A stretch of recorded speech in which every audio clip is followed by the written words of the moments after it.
Our new geometry topic, as you can see, we are going to be working on volume of these three shapes. You have the formulas provided, they're on the formula sheet for the PSSA, and you can see them right under the shapes. So these are the three shapes. They're three-dimensional shapes, and we're finding volume. That means basically how much does the shape hold in cubic units. So essentially, these are multiplication problems. This says 1/3 times pi times the radius squared times the height. Because there's no addition or subtraction symbols between them, it's all multiplication.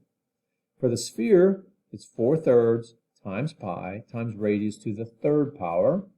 And over here for the cylinder, you can see it's pi times radius squared times the height. So 1/3 and 4/3, they're just there in the formula. Okay? Pi, we can use 3.14. We're really putting numbers in for the radius and for the height in the cone.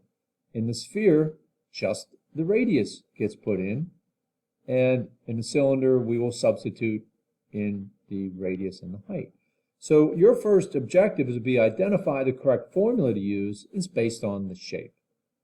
Second, you put the numbers in. Substitute. You can use 3.14 for pi, you can use 0.33 for 1/3, and you can use 1.33 for 4/3. But one thing you have to look out for in these problems, sometimes you are not given a radius. See the distance from the center of the circle out to the circle. Sometimes you're given a diameter, which goes all the way across through the center. So if you're given a diameter, you must divide by 2. Divide that number by 2 to get the radius. And then, as I said, you just multiply. So let's try one of each. It would definitely be helpful to have a calculator for this topic. So on the assignment, it will look like this. You'll have 3 lines. On the first line goes the formula. So it's a cone, and from above, it's just the formula, 1/3 times pi times radius squared times the height. So you copy the formula on this first line. On the second line, you put the numbers in. So 1/3, I'll just write 1/3, but you can use 0.33, okay, times pi, 3.14, times the radius squared. Now see how 6 starts at the center and goes out to the edge of the circle? That is a radius. So the radius is 6, and I have to square it. The height is 14. So there's my multiplication problem. So I'm going to multiply. Now in the calculator I'm using that you don't see, I'm going to use 0.33 for the 1/3. Then I'm typing in times 3.14 times 6 to the second power, which is 6 times 6. You could put 36 in if you wanted. Or you could literally put in 6 times 6 times 14. I'll show you what I got here. You generally will have to round these off. So here's what I did. 0.33, that's the 1/3. 3.14 is pi. This is 6 squared. Now you can't see it, but I did times 14 the height. So I'm going to call it 522.24. So I'm going to round it off at the second decimal place. That will stay a 4 because that's a 4. So I'll just write that on here. Volume is 522.24. And the units are centimeters cubed. Okay, volume is always cubed.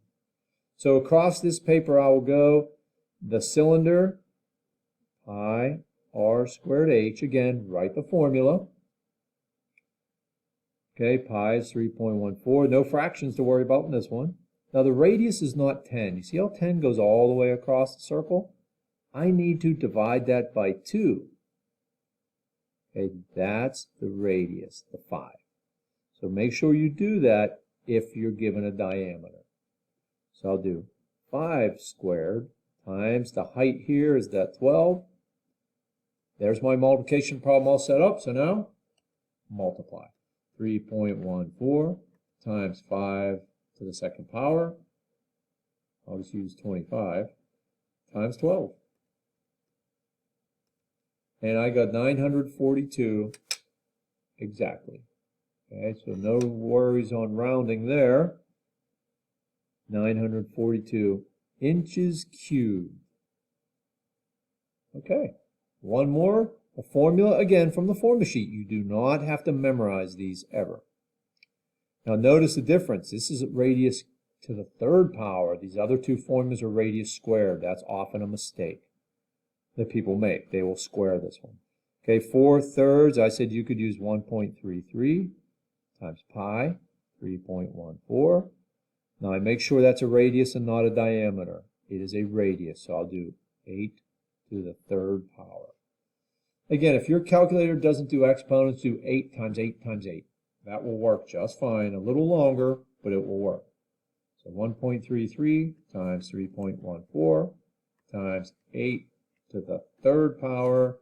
And there's what my answer looks like. Try to get it where you can see it better. So I'll just call it 2,138.21. And we'll get to the units in a second. 2,138.21 millimeters cubed. That is really what you have to do. Okay, so this is the assignment. Just make it look like those examples. Be careful if the shape is turned on its side. They will sometimes do that. The height here, so you can see it, that would help, right? Here, the height is 10. See, they have it turned on its side. See, if you want to stand it up, if that helps. They do that with some of the cones also, like number 10. Okay, the height is 9. They just drew it sideways. See, if you turn your paper, you can see the height is 9. Okay, because that's how it looks on the formula sheet, standing straight up.